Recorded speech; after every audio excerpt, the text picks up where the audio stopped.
जगत गुरु कहें, गिरधारी कहें या रणछोड़, भगवान श्री कृष्ण के जितने नाम हैं उतनी कहानियाँ। जीवन जीने के तरीके को अगर किसी ने परिभाषित किया है तो वो है कृष्ण। कर्म से होकर परमात्मा तक जाने वाले मार्ग को उन्हीं ने बताया है। कर्म का कोई विकल्प नहीं, ये सिद्ध किया। कृष्ण कहते हैं, मैं हर हाल में आता हूँ। जब पाप और अत्याचार का अंधकार होता है तब भी, जब प्रेम और भक्ति का उजाला होता है तब भी, दोनों ही परिस्थितियों में मेरा आना निश्चित है। कृष्ण मात्र कथाओं में पढ़ा या सुना जाने वाला पात्र नहीं है, वो चरित्र और व्यवहार में उतारे जाने वाले देवता हैं। तो आइए जानते हैं श्री कृष्ण की कही कुछ बातें जो हर मनुष्य को अपने जीवन में उतारनी चाहिए। पहली बात, श्री कृष्ण की जीवनी हमें ये कहती है, आप कोई भी हो, संसार में आए हैं तो संघर्ष हमेशा रहेगा। मानव जीवन में आकर परमात्मा भी सांसारिक चुनौतियों से बच नहीं सकता। कृष्ण ने कभी किसी बात की शिकायत नहीं की, हर परिस्थिति को जिया और जीता। कृष्ण कहते हैं, परिस्थितियों से भागो मत, उनके सामने डट के खड़े हो जाओ, क्योंकि कर्म करना ही मानव जीवन का पहला कर्तव्य है। हम कर्मों से ही परेशानियों को जीत सकते हैं।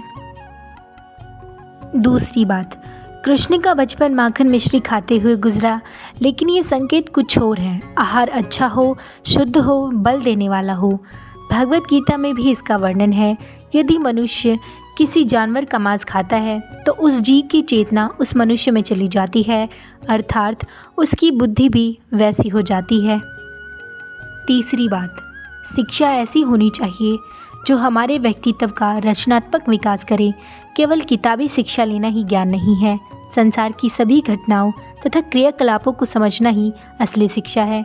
एक न्यायवादी व्यक्तित्व की रचना ही शिक्षा का असली महत्व है। चौथी बात, रिश्तों से ही जीवन है, बिना रिश्तों के कुछ नहीं। कृष्ण ने जिसे अपना मान लिया उसका साथ जीवन भर दिया। रिश्तों के लिए कृष्ण ने कई लड़ाइयाँ लड़ी और रिश्तों से ही कई लड़ाइयाँ जीती। उनका कहना है, सांसारिक इंसान की सबसे बड़ी पूंजी रिश्ते ही हैं, इसलिए अपने रिश्तों को दिल से जिए, दिमाग से नहीं। पांचवी बात, राक्षस नरकासुर के आतंक से महिलाओं की रक्षा की तथा उनके सम्मान के लिए तत्पर रहे। पूरी महाभारत नारी के सम्मान के लिए लड़ी गई।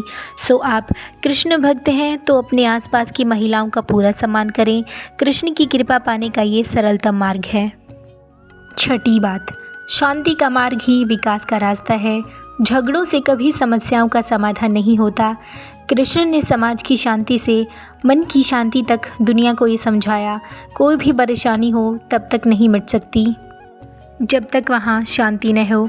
फिर चाहे वो समाज हो या हमारा खुद का मन, शांति से ही सुख मिल सकता है, साधनों से नहीं। सातवीं बात, हमेशा दूरगामी परिणाम सोचें। महाभारत में जुए की घटना के बाद पांडवों को वनवास हो गया। कृष्ण ने अर्जुन को समझाया कि ये समय भविष्य के लिए तैयारी करने का है। महादेव शिव, देवराज इंद्र और दुर्गा की तपस्या करने को कहा। कृष्ण जानते थे कि दुर्योधन को कितना भी समझाया जाए, वो पांडवों को कभी उनका राज्य वापस नहीं लौटाएगा। तब शक्ति और सामर्थ्य की ज़रूरत होगी। कर्ण के कुंडल कवच पांडवों को जीत में आड़े आएंगे। उन्होंने हर चीज़ पर बहुत दूरगामी सोच रखी, हर चीज़ के लिए आने वाली पीढ़ियों तक का सोचा। यही सोच समाज का निर्माण करती है। आठवीं बात, हर परिस्थिति में मन शांत और दिमाग स्थिर रखें।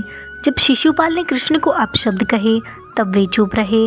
जब शांति दूत बनकर गए तो दुर्योधन ने अपमान किया, कृष्ण तब भी शांत रहे। अगर हमारा दिमाग स्थिर है, मन शांत है, तब हम कोई भी सही निर्णय ले पाएंगे। आवेश में हमेशा हादसे होते हैं, ये कृष्ण हमें सिखाते हैं।